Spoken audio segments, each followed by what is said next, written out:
Hey everyone, it's Ms. Tabor here. Today we're going to be experimenting with art and mindfulness, which is a topic that I never get tired of in art.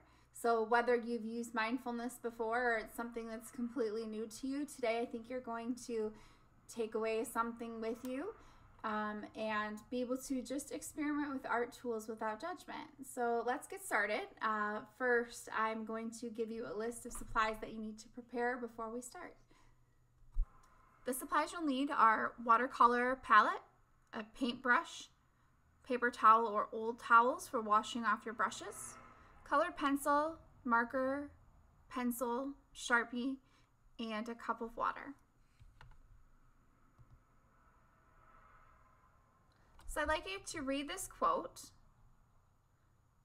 and you can pause it here just so you can take a moment to read the quote.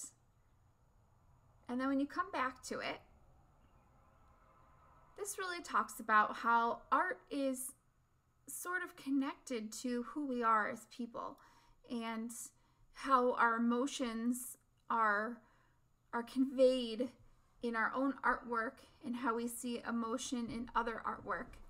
I think that's what this quote is really talking about here.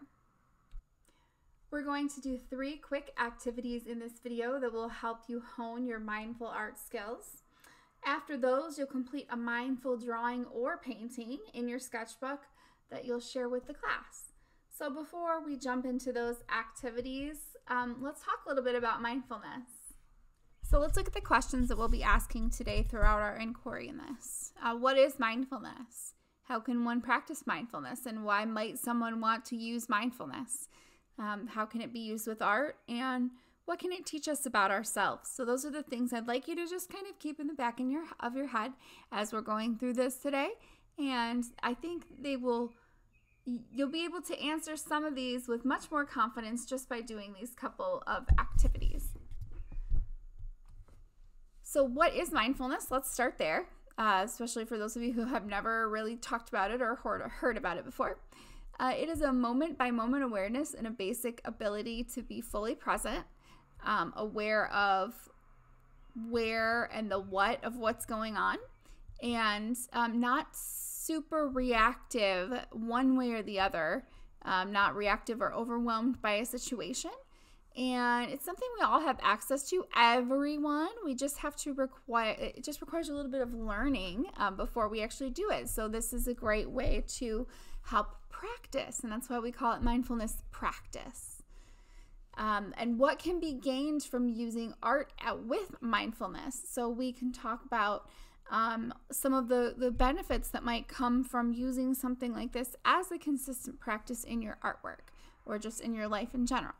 You'll may have a sense of calm, focus, and concentration, help you with your mental focus and overcoming distractions, becoming aware of your mind-body connection, appreciating letting go and using positive tools to cope with stress or negatively charged situations.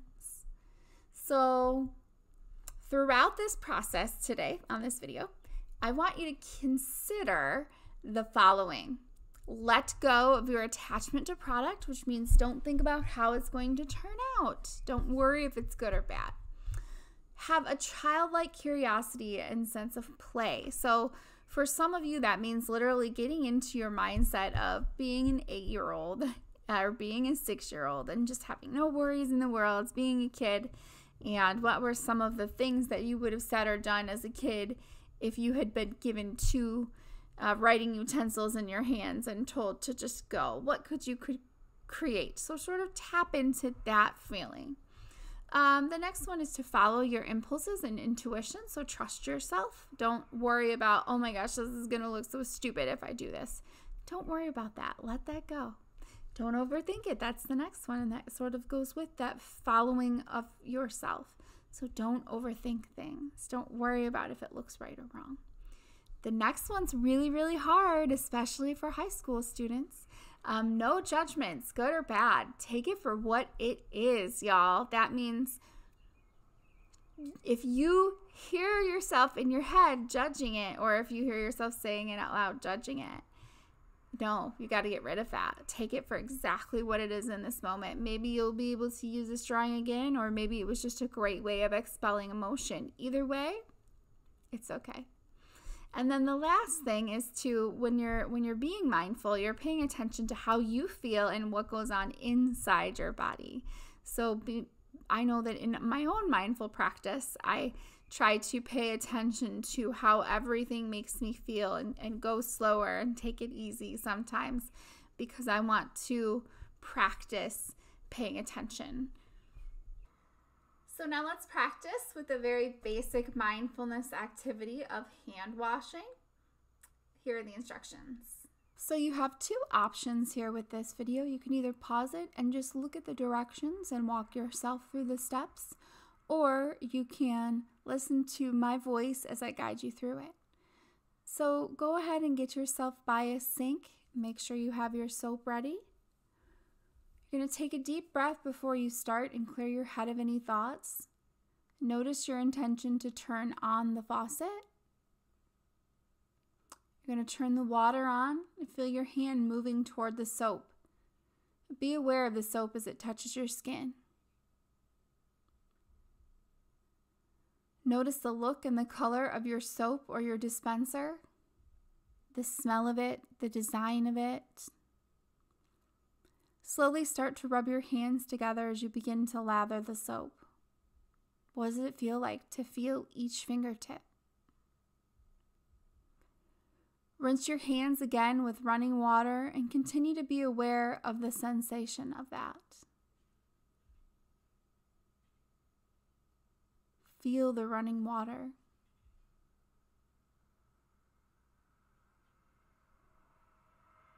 Feel the running water, and when you're ready, use a towel to dry your hands and notice the texture of the towel. And once you've done this, I'd like you to take a deep breath and think about how this made you feel and what you noticed. Pause the video here so that you can go reflect in your process journal. All right, now that you stopped and reflected on how this made you feel and what you noticed, we're going to move to the first art mindfulness activity, which is called Paint Your Breath. The more I paint, the more I like everything. Jean-Michel Basquiat. For this activity, you're going to need your watercolor palette, a brush and a cup of water and paper, preferably watercolor paper if you have it, or a heavier paper, but your sketchbook will absolutely work fine too, because this is just practice. And even in the video, I'm going to be doing it in my sketchbook to show you that. So here are the directions. I'm going to lead you through this activity in a moment. So I'm going to read you over the directions, and then I'm going to go through the activity with you by timing it out, and you're going to draw right along with me. So before picking your brush up, you'll sit in a comfortable and non-crossed position with your eyes, and you'll take 1 to 3 minutes, and I will prompt you to do this in just a moment. You'll have 1 to 3 minutes of silence while you attempt to find and connect to your breath. Once you feel centered, you'll open your eyes, grab a brush, and begin painting your breath. There is no right or wrong way for your painting to look. You're just following the lead of your breath. Think about changing it. If it's shallow or deep, if you go, how is that going to change if you're going, or if your breath is just normal, what does that look like? You're going to spend 2 minutes on this video with me, but if you're practicing it by yourself at home and you're inclined to do more than 2 minutes, I would say 4, maybe even 5 minutes would be a good practice. In the video, we're just going to do the timed minimum of 2 minutes. Don't allow yourself to feel too attached to the product of these paintings that you do, and you can repeat it more than 2 times. We'll do it twice in the video if you feel like you need to. So here are some examples. I would like you to see what you could do. But again, there's no right or wrong. These are just former students who were playing around with watercolors, going slowly and testing what their breath was like. So the first thing you're going to want to do when you're starting this activity is to make sure that you don't have anything crossed, which sounds strange, right? We're going to sit first. So don't cross your hands. Put them flat on your legs. Put your 2 feet facing forward. And I want you to sit for 1 minute. I'd like you to pause the video and just sit for 1 minute in silence and try to see if you can listen to your breath. Hear it and feel your breath. So I'm going to let you do that for 1 minute, and then you can come back to this video, unpause, and we will continue to the next part. Okay, everyone, so once you have breathed for 1 minute and you've been able to start to connect to your breath a little bit, clear your mind, I'd like you to get your paint palette and a paintbrush, and I've already wet some colors here, as you can see, that I'm going to use for this activity. So I've got my paintbrush ready, and we're going to do two 2-minute timed paint your breath paintings. I'm just going to follow my breath and take long breaths, short breaths, and experiment with what my breath looks like. But for the next 2 minutes, I am going to remain completely silent in order for you to fully connect to your breath. So you'll be able to see what I'm doing, but you will do your own version of what I'm doing and just stop when I've stopped and follow right along with me. So go ahead and get your sketchbook ready. Get your watercolors ready. Make sure you've got your cup of water and your paper towel ready to go. And we're going to start our 2-minute timed painting now.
Now we're going to move on to the second paint your breath painting.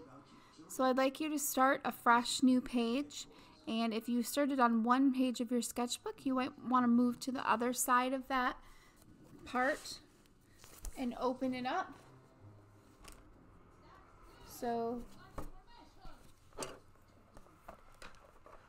that the wet area on the other one can dry. Now that this will dry pretty fast. Watercolor is very fast drying, so you don't have to worry about it being wet for too long unless you really soaked your paper, which in that case it'll take a little bit longer, but it might look cool when you're done. So we're going to go ahead and start with this second painting here. So just take a deep breath. Connect with your breath, and let's get started.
All right, we're going to end our second Paint Your Breath painting.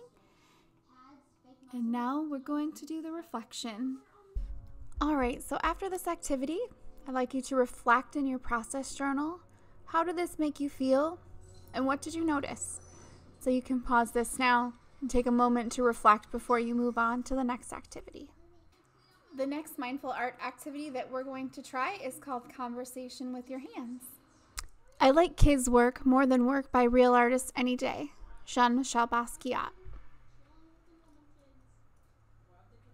So for this next activity called Conversation with Your Hands, you're going to want to try out some different mediums, which means you'll need markers, pastels, colored pencils, crayons, whatever it is you have around your house or in your art packet that you've been wanting to try.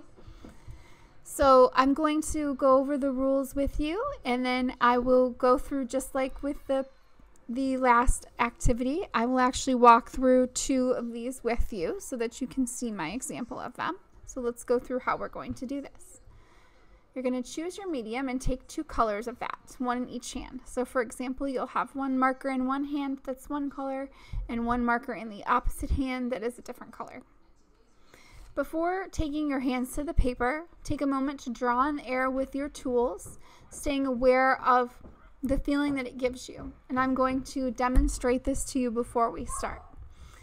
As you bring your tools to the paper, remember to have a childlike curiosity and note the weight of the materials of your hands, the textures, the shapes, the colors, the lines, and even the noises that your materials make. Spend only 2 to 4 minutes on this drawing. We're going to personally spend 2 minutes on 2 different drawings, and don't allow it to make you feel attached to any sort of product. And then we'll move to the next drawing. So we'll start one drawing and we'll do a second one, and you can move to that with the same materials or different materials and repeat as many times as you'd like after that point. So let's do this together, everyone. So here are some past student examples of what conversation with your hands could look like. And here's some more past student examples. So I just want you to kind of open up with this, play with it a little bit, and have fun. So in conversation with your hands, it's really all about letting go, having a childlike sense of curiosity and play. So you're going to take one writing utensil or an art utensil in each hand, and before you put your utensils to the paper, I want you to just have a conversation with your hands in the air with these, and I'm going to show you how to do this. So you're just going to draw in the air gently with your markers or your colored pencils, whatever it is you have, and that's all you're going to think about is sort of emotions that you're making, this dance that you're making with your hands. Are you making one go one way and then the other one do something else, you know, like when we pat our head and rub our tummies? It's that same sort of motion of trying. This one I'm doing little dots with, and this one I'm doing like a big circle, so I'm trying 2 different things. Or I'm going to draw over here little S motions, and then here I'm going to do like short hatch marks. And it's hard to do these 2 together, but I'm just trying different things to see, can I match the movements perfectly? Will they go together well? Will one side be uneven, unbalanced? Or if I decide to do something different and mix it around and change it. Okay, once you are ready and you have done this in the air and you feel a little bit silly and you're like, where is Ms. Taylor leading us? I am leading you to your paper. So let's head over to our conversation with our hands in our sketchbook, and we'll do 2 together now. So you're going to let go of the attachment to the product and use both hands. This does not have to be asymmetrical or symmetrical. It doesn't have to be any kind of way. Remember the examples that I showed you. And let's get started. We're going to go into our first 2-minute drawing, and I am going to leave it silent for you so that you can just be with your drawing for 2 minutes, and then we'll stop and before we do the second drawing and reflect at the end. So let's get started.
All right, so that is our first conversation with your hands drawing.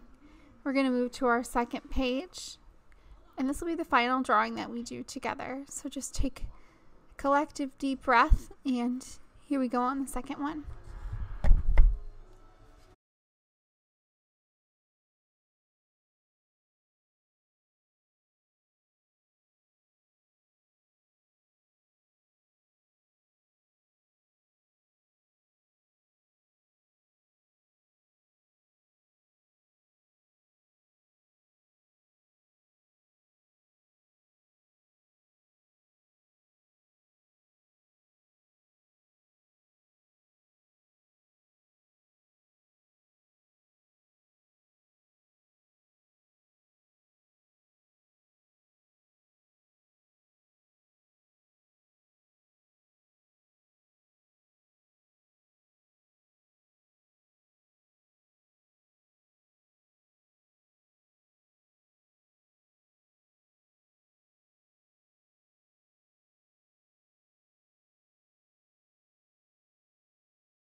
All right, everyone. So how did we do? Let's reflect in your process journal. Take a moment. How did this make you feel? And what did you notice? Go ahead and pause now. So now that you practice making some mindful artwork, I'd like you to try to create a quote-unquote finished piece. So remember that we're not getting too attached to the product when I say finished piece. I've been showing some quotes and reading some quotes from Jean-Michel Basquiat throughout this, and now I'm going to tell you a little bit more about him and just show you some of his artwork so you can be inspired by it, because whenever we create artwork, we try to gain inspiration from other artists. I don't think about art when I'm working. I try to think about life. Jean-Michel Basquiat.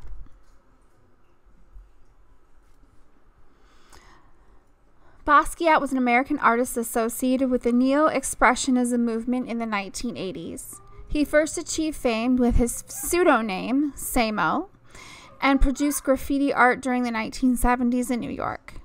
He appropriated, or used for his own, poetry, drawings, and paintings, and married text and image, abstraction, and historical information in his work. He used social commentary as a tool for introspection and for identifying with the experiences in the Black community, as well as attacks on power structures. His art was incredibly influential and was informed by his years studying history and art. These were not simply scribbles, but beautiful, messy, unstructured forms of self-expression of a deeply caring person.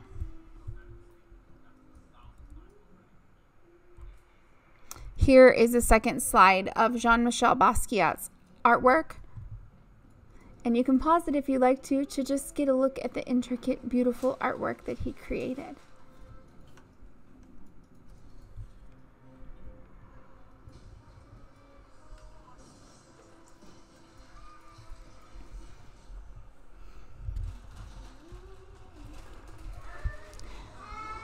The artwork that you will complete for this tutorial, a mindful drawing or a painting if you prefer, is what we'll talk about now. I highly recommend that you watch the video on this slide before you complete this activity so you can see this artist at work. In my classroom, I like to show real artists at work, especially when my classroom is currently digital. So it's better to be able to find really good videos out there to show you long working artists working on things. So I highly recommend watching this video if you get a chance. Remember that there are no rights or wrongs in mindful art, only ideas and inquiries. Here are some examples of other mindful artworks that past students have done. So, and me too. So here's an example of past mindful scribbles that I turned into a whole artwork. So this was a 2-minute activity, a 2-minute scribble that turned into a 2-hour collage of pencil and colored pencil, marker, acrylic paint. There's little magazine cutouts in here and all kinds of designs. Here, this was one that my kids actually did with me. As you can see, there are a few little recognizable things. There's a sun, there's these little alien people that my kids and I created, and then we just have lines, colors, shapes throughout. And here's my final example of a 2-minute drawing that turned into a couple hours worth of just sitting at my kitchen table and doodling. So these pieces are really fun to make. So most of the time, students will take what they've already made, so these 4 drawings and paintings that you have already, and sometimes students will use something new if they don't love what they've done already and want to convey something new. But you're just going with what's already there. What's on your page? What can you work with? And the idea here is there's no right or wrong. It's just practice and fun to create and feel your pencil or your marker hit the page. And what can you create? So like this student here in the middle created this little doll design just from the shapes that they started to make when they were doing their 2-minute conversation with your hands drawings, and that's where their brain went to afterward. This student added in pastels over their marker drawing and tried some different techniques with that. This student chose to use their watercolor and just added some cool shapes and patterns to it. And here are some more students here that just added and tried new things. So that's the goal here, to just see what your materials can do for you. And it depends on how detailed you want to get. Like this student obviously got very detailed. That's all up to you. Once you finish your final mindful piece of artwork, before you share it with the class, I'd like you to reflect with these prompts. I am, I feel, and I have. And write this in your sketchbook and be sure to put it in your process journal. So I'd like you to spend at least 1 hour minimum on your mindful drawing or painting. You could choose to enhance one of the 4 drawings or paintings that we did together, or you could do some new ones if you don't like any of those, or you hadn't quite gotten the hang of it yet and you wanted to do a couple more so that you had some more to choose from. That's up to you. I would like you to work from an existing piece of artwork that you've done, as I mentioned earlier. I hope that you found a little part of yourself in this video today. Art should be healing for all that are involved. Have fun with this, and I look forward to seeing the artwork that you'll produce. Bye. See you soon.